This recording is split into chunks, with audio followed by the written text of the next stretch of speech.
भाजपचे फायरब्रँड नेते किरीट सोमय्या पुन्हा एकदा चर्चेमध्ये आहेत. त्यांनी एक लेटर बॉम्ब टाकले आणि हा लेटर बॉम्ब सध्या राजकीय वर्तुळामध्ये चर्चेचा विषय ठरतो. आपल्यासोबत किरीट सोमय्या पण त्यांच्याशी थेट बातचीत करणार. सर, तुमचं स्वागत आहे. पुन्हा एकदा तुम्ही चर्चेत आहात तुमच्या लेटरसाठी, आणि हे लेटर थेट पक्षश्रेष्ठींनाच तुम्ही लिहिलं आहे आणि यामधून आपली स्वतःची एक खतखत सुद्धा व्यक्त केली असं म्हणावं का?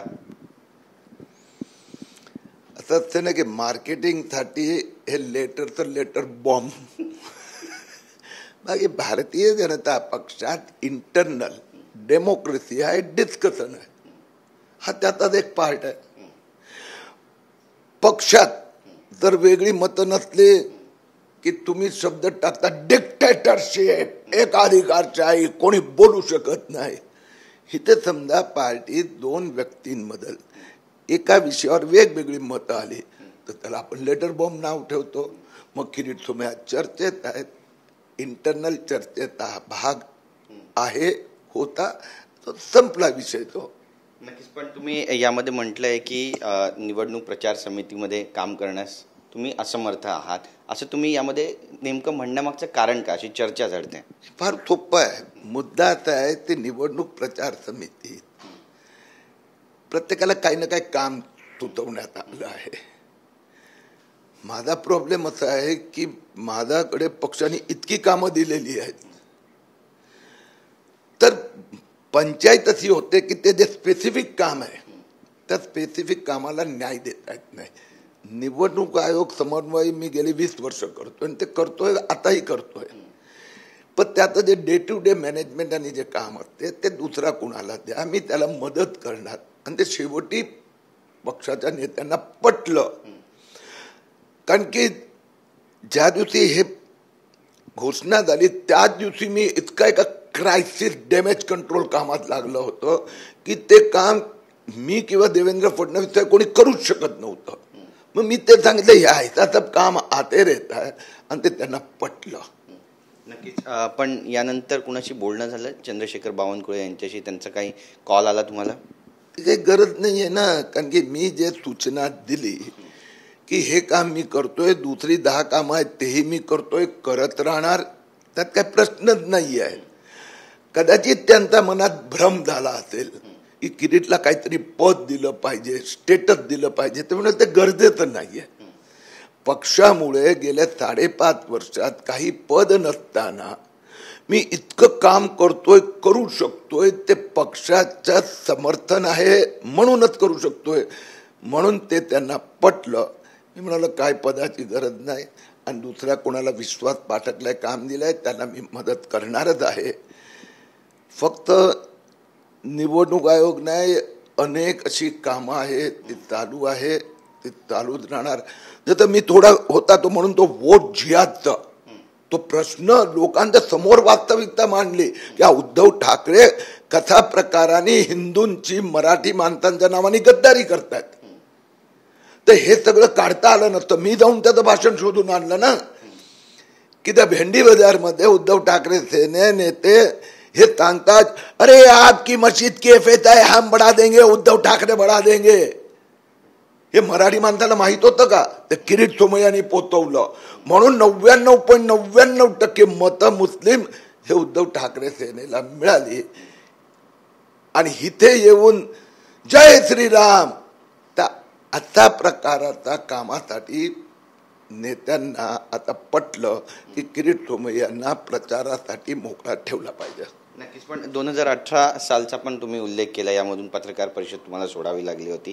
त्यामुळे जेव्हा जेव्हा पक्ष अशा पद्धतीने निर्णय घेतो तेव्हा एक वरिष्ठ नेते म्हणून तुम्ही तुमची भूमिका त्या ठिकाणी मांडता.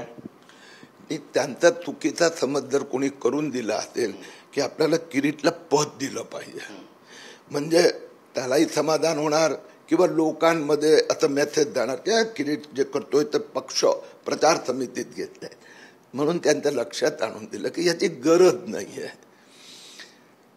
हे जे 18 फेब्रुवारी 2019ला जो पार्टीचा निर्णय होता तो मी सहजरित्या स्वीकारला. तेव्हापासून आजपर्यंत पूर्ण झोकून दिलाय. तुम्हाला कुठे त्यात काही त्रुटी दिसली का? माझ्याकडे पद नाही म्हणून मी असमाधानी आहे, दुःखी आहे, वेदना होत आहेत, ती वेळ गेली. आणि म्हणून ते त्यांच्या लक्षात आणून दिलं. म्हणून कदाचित बावनकुळे किंवा त्यांच्या सहकारी नेत्यांचा जर चुकीचा समज झाला असेल तर त्यांना अधिक आनंद झाला. किरीट भाई, आप जिस प्रकार से अनेक नेते कार्यकर्ते म्हणाले की तुम्ही एक उदाहरण आहात की पक्षाच्या कामासाठी पद ही अट असण्याची गरज नसते. मलाही खूप बरं वाटलं. नक्कीच. पण कुठेतरी घुसमट होते का असं म्हणावं तुमची, किंवा तुमच्यावरती अतिरिक्त दबाव टाकला जातोय असं वाटतं तुम्हाला? जराही नाही. मी त्यांच्या लक्षात असं आणून दिलं की कुठेतरी गैरसमज पक्षाचा कुठल्या नेत्यांच्या मनात झाली असेल की बाबा पद नसेल तर तो माणूस स्वतःला कमजोर मानतो, दुःखी वाटतंय. मी म्हणालो नाही, राष्ट्रीय स्वयंसेवक संघ यांचे संस्कार आहेत. ज्यावेळी मी विद्यार्थी काळात काम सुरू केलं आमचे 2-4 खासदारही नव्हते. तर या प्रकारे मला 1992-93 ला झेड कॅटेगरी सुरक्षा देण्यात आली होती. 30 वर्षात, या 30 वर्षाच्या काळात 4 वेळा झेड कॅटेगरी दिली गेली. कारण की जीवावर धोका. एका किरीट सोमय्या मस्का मारत होता 93 मध्ये, तो शरद पवारांचं सरकार होतं.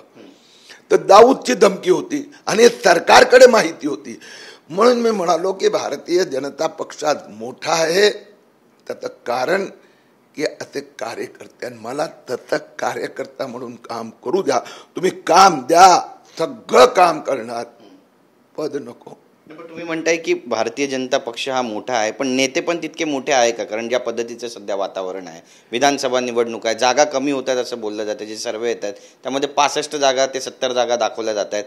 काय म्हणाल, तुमचं आकलन नेमकं काय? तुम्ही तर सीए आहात, ऑडिट करता. भाजपच्या 5 वर्षातल्या कार्यकारिणीचं ऑडिट तुम्ही कशा पद्धतीने करता? लोकसभा निवडणुकीत पण विधानसभेत 127 विधानसभा भाजप महायुतीकडे. त्यानंतर या गेल्या 4 महिन्यात आणखीन भाजप महायुतीच्या दिशेने प्रवाह वाढला आहे. हे फक्त लाडली बहिणाचा नाहीये विषय. अनेक मोदी समर्थक मतदारांना असं लक्षात आलं की आपण घरी बसून राहिलं त्याच्यामुळे आज समान नागरिक कानून यायला आता अडचण होणार. म्हणून यावेळी तो जो मतदार आहे तो थोडा अरे आने ही वाला है मोदी, 400 जागा येणार म्हणून अतिविश्वासात भारतीय जनता पक्षाचे कार्यकर्ते राहिले. ते आता गेलं. आता चॅलेंजच्या भावनेत आलेले आहेत आणि 165 जागा ए आणि A+ आमच्या सर्वेमध्ये आलेल्या आहेत. दुसरी गोष्ट की आता महाराष्ट्राच्या नेत्यांच्याही लक्षात आलं की आपण कुठे कुठे चुकतोय, काय काय सुधार केला पाहिजे. म्हणून विकासावर विश्वास. पहा तुम्ही, गेल्या 4 महिन्यात ते उद्धव ठाकरेंनी फक्त त्यांचा माफिया सेना आणि नेत्यांचा विकासाकडे लक्ष होतं. ते गेल्या 12 महिन्यात विकासाचे किती प्रकल्प सुरू झाले. लोकांना आम्ही आता त्या दिशेने आमच्या मतदारांना वळवलं आहे. लाडली बहीण असो, अटल सेतू असो, कोस्टल रोड असो, हे मी मुंबईची गोष्ट करतो की मुंबईची मेट्रोचं कामच बंद पडलं होतं. त्याचप्रमाणे प्रत्येकाला घर असो, शेतकऱ्यांना न्याय असो, आता गाडी चालली आहे विकासाचा विश्वास.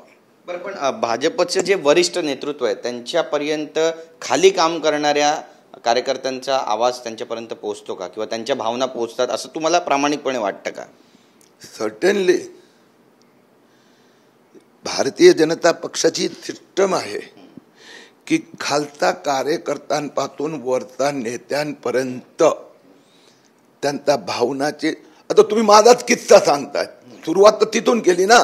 तर मी त्यांना ज्यावेळी लक्षात आणून दिलं की गरजेचं नाही आहे, त्यांनी घेतलं ना मागे. 2 तासात नवीन पत्रक काढलं किरीट सोमय्याकडे अन्य काम. तर भारतीय जनता पक्षाचा कार्यकर्ता मी कोण आहे, मैं कौन हूं, सामान्य सदस्य आहेत. तरी तुम्ही माझा इंटरव्ह्यू घ्यायला येतात. फुकटात थोडे येणार, म्हणजे पैशाची गोष्ट नाही आहे. पण तुम्हाला वाटलं ना की किरीट सोमय्या एक चांगला कार्यकर्ता आहे किंवा लोक किंवा कार्यकर्ता आणि भाजप मानते म्हणूनच ना. बाहेर लोकांना असं पण वाटतं की तुमचा पक्ष केवळ वापर करून घेतोय. म्हणजे तुम्ही खासदार होतात, शिवसेनेसोबत मग युती झाली भाजपची, मग त्यांनी पत्रकार परिषद घेतली, तुम्हाला विरोध केला, आंदोलनं केली, मोर्चे काढले, तुमच्या जीवाला धोका पण होता. तुमचे सुपुत्र नील सोमय्या यांच्यावर देखील हल्ल्याचा प्रयत्न त्यावेळी झाला होता. मग तिकीट दुसऱ्याला देण्यात आली, अजूनही ती तिकीट देण्यात आली नाही तुम्हाला, आणि लोक अपेक्षित होते की किरीट सोमय्या खासदारकी लढतील, पण ते पण लढू शकले नाही. त्यामुळे केवळ वापर होतोय का? कारण ज्यांच्या विरोधात तुम्ही बंड पुकारलं, मोर्चे उघडले, सगळ्या कारवायांसाठी पुढाकार घेतला, ते आज तुमच्यासोबतच आहे. मग किरीट सोमय्यांची अडचण होत नाही का? आता संजय राऊतने तुम्हाला किरीट सोमय्या आता मार्केटिंग मॅनेजर सांगितलं तर मग माझ्यावर भांडू नका आणि रागवू नका. एवढं कौतुक. मुद्दा हाच आहे की भाजपमध्ये एक कार्यकर्ता जो ना नामदार आहे, ना खासदार आहे, ना आमदार आहे, ना पदाधिकारी आहे, तो एवढं करू शकतो. आणि त्याला करायला संधी पण दिली ना. हसन मुश्रीफ नंतर या बाजूला आल्या, हा एक भाग आहे. पण ज्यावेळी हसन मुश्रीफचा जावयाचा घोटाळा काढण्यासाठी किरीट सोमय्याला ज्यावेळी ते पोलीस एवढी मोठी, तुम्ही त्या दिवशी इथेच होतात, एवढे गाड्या भरून पोलीस, पण त्यांना टक्कर देऊन किरीट सोमय्या निघाला. गणेश विसर्जनात चौपाटीला गेला आणि तिथून त्या महालक्ष्मीमध्ये तुम्ही पण सोबत होतात. मला सांगा प्रत्येक स्टेशनवर कोण उभं होतं? भाजपचे कार्यकर्ते उभे होते ना. म्हणून जनता आणि कार्यकर्ता हे किरीट सोमय्या म्हणजे भाजप म्हणजे नरेंद्र मोदीचा मागे आहे, म्हणून किरीट सोमय्या मोठा आहे. बरं, आता किरीट सोमय्यांच्या निशाण्यावरती कोणता नेता आहे, हा पण महत्वाचा प्रश्न आहे. आता एकच लक्ष, जे वोट जिहाद द्वारा उद्धव ठाकरे आणि राहुल गांधींनी महाराष्ट्राचा लोकांमध्ये जो भ्रम पैदा केला, तर ते धुळे लोकसभाची सीट पहा, 6 विधानसभेत भाजप महायुती पुढे 1,93,000 पुढे. पण त्या एका मालेगाव विधानसभेत उद्धव ठाकरे त्यांच्या महाआघाडीला 1,98,000 मतं, भाजपला फक्त 3,000 मतं. हे आता लोकांच्या लक्षात आलंय. आणि त्याच्यामुळे लक्ष आहेत वोट जिहाद, लव जिहाद, लेन जिहाद, हे सगळं जनतेचा जो शेवटचा मतदार आहे त्यांच्यापर्यंत पोचवून हे हिरवे कपडेधारी उद्धव ठाकरे आणि राहुल गांधीला, हे हिंदुस्थान आहे, हे महाराष्ट्र आहे, छत्रपती शिवाजी महाराज यांना मानणारे, इथे आता प्रकारांनी वोट जिहाद नाही चालणार. नक्कीच एक महत्त्वाचा प्रश्न आहे. संजय राऊत यांनी आज पत्रकार परिषद घेतली, यामध्ये काल पंतप्रधान नरेंद्र मोदी हे सरन्यायाधीश चंद्रचूड यांच्या घरी गणेश विसर्जन गणपतीच्या आरतीसाठी गेले होते, आणि त्यावरून बरेचसे प्रश्न उपस्थित केलेत की राज्यामध्ये मग आमचं सरकार, आमचा पक्ष असू द्या, काँग्रेस असू द्या, राष्ट्रवादी काँग्रेस असू द्या, यांना न्याय मिळत नाही आहे, यामागे हेच कारण आहे का, असा प्रश्नसुद्धा त्यांनी उपस्थित केलेत. बरेच टीका टिप्पणी केली आहे त्यांनी की प्रोटोकॉलमध्ये हे बसत नाही, पंतप्रधान सरन्यायाधीशांच्या घरी जाणं अशा पद्धतीनं. ते लालबागच्या राजाने अमित शहा दर्शन करायला गेले होते, त्यावेळी पण हेच संजय राऊत ह्याच भाषेत बोलले होते. तर संजय राऊत म्हणजे उर्फ उद्धव ठाकरे हे कुणाला घाबरतात? नरेंद्र मोदीला, अमित शहाला, लालबागच्या राजाला, मुख्य न्यायाधीश चंद्रचूड की गणरायाला घाबरतायत?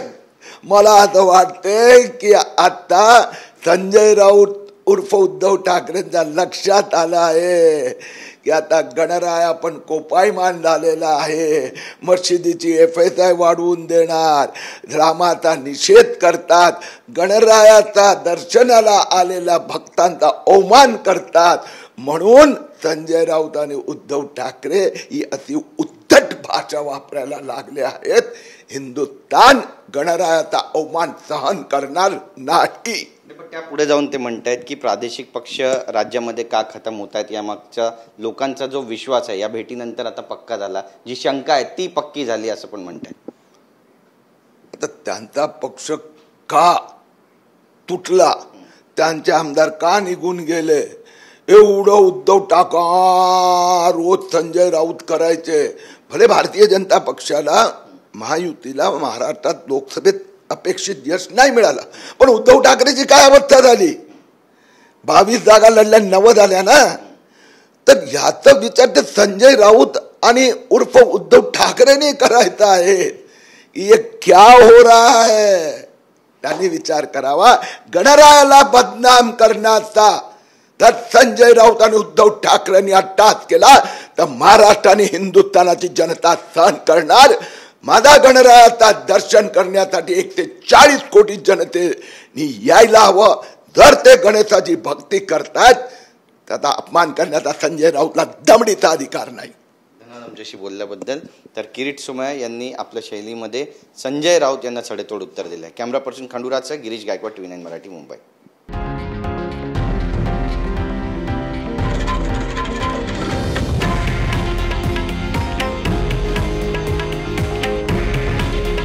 हे आहे देशातील नंबर 1 न्यूज नेटवर्क आणि आपण पाहत आहात TV9 मराठी. काळजी तुमची, हित महाराष्ट्राचं.